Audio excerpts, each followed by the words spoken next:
Ang lahat, nais kong magpaumanhin kay Selly, kay Nympha, kay Mian, kay Aaron, kay RG at sa iba pa na hindi ko nasasagot. Nakita ko lang yung mga text ninyo nung dumating ako. So, na-stuck up pata ako sa Baguio. Nabutan ako ng Baguio kaya ang tagal kong bago makabalik. So, paumanhin na lamang sa mga hindi nasagot at hindi napagbigyan ng kung ano-anong interview. So, you voted for SPGs? Nakisama lang ako kay BG at kay Bato. At sana manatiling buo ang tropang Duterte 5. At ma'am, dahil po doon, para sa pananitiling buo ng Duterte 5, kaya kayo sumama? Yes, kasi sabi ni Bong at saka ni Bato, committed sila kay Cheese. So, sunod-sunuran na lang po kami. So, ano expectation mo, ma'am? Are you hoping na hindi na maulit yung nangyari sa 2025 budget? Well, yes, at sana igalang rin ang mga rules ng kada committee. Dahil sana hindi na maulit ang nangyari doon sa Foreign Relations Committee. Mamunod ka na SONA mamaya sa House? Hindi na ako pupunta dahil nakaschedule pa rin ang walang kamatayang Nutribus at iba pang pagtulong sa ating mga nasalanta ng bagyo. Pupunta ako sa ilang school building at schoolhouses kung saan yung mga bata nag-iintay ng pagkain, ng school supplies na nasira.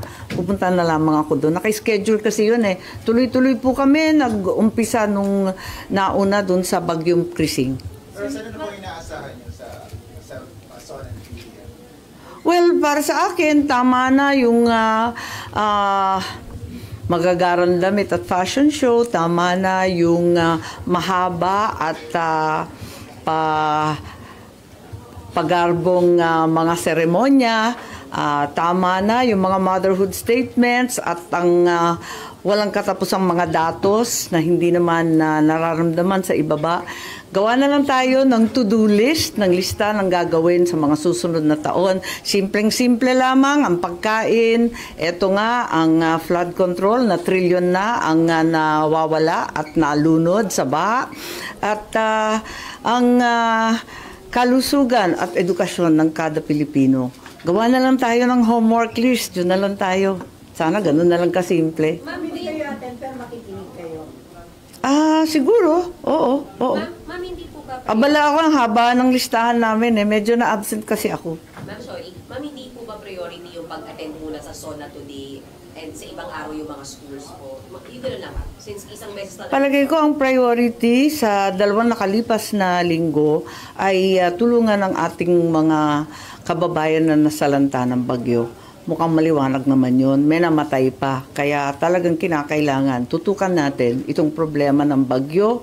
Kumbaga, ito na nga ang new normal. Gawan natin ng paraan. Long term, medium term, short term.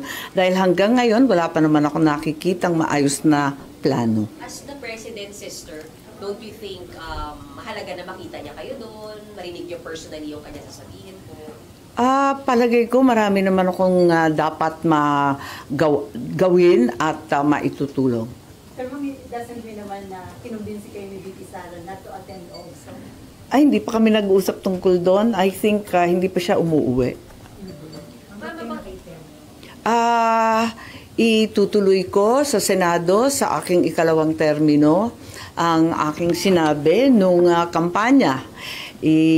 Taguyod ang itim, ipaglaban ng tama, itama ang mali. Naka-leather ako kasi umuulan. Ma'am, sa impeachment lang, paano po bang mangyayari? Tingin niyo wala ng trial dahil dun sa SC decision po? Para sa akin, napakaliwanag. Galangin natin ang Korte Suprema at isang tabi ang politika. Total politika naman talaga ang impeachment. At ang mas mahalaga ngayon ay magtrabaho. So no need na mabotohan pa yung Senate kung susundin or hindi yung SC ruling ba? Hindi ko alam kung ano ang nais ng nakararami sa Senado. Hindi pa kami nagtitipon-tipon. Sa wakas, magkakaukus yata kami bukas. Natawa naman ako. First time. Excited ka na? Something new and completely different. Biro lang. Ma'am, going back to SONA, so walang halaga na sa inyo yung sasabihin ng Pangulo later on? Wala naman akong sinasabing ganon.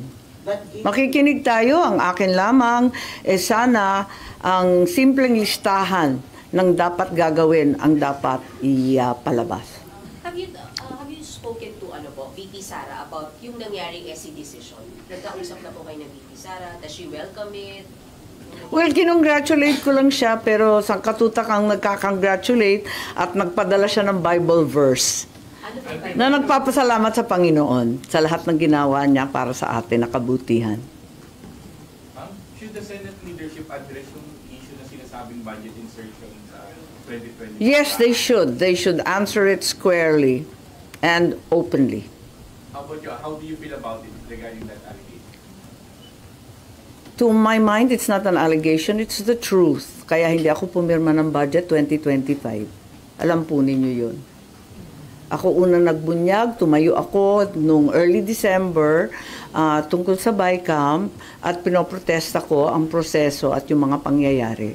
So ma'am, dapat bang paliwanag yung ilan yung kasamahan na na-mention na insertion? Hindi ko alam kung sino-sino yan, dami-daming haka-haka. Sana hindi na maulit. But did you come across the list of projects, yung mga questionable projects, mga double entries sa GAA?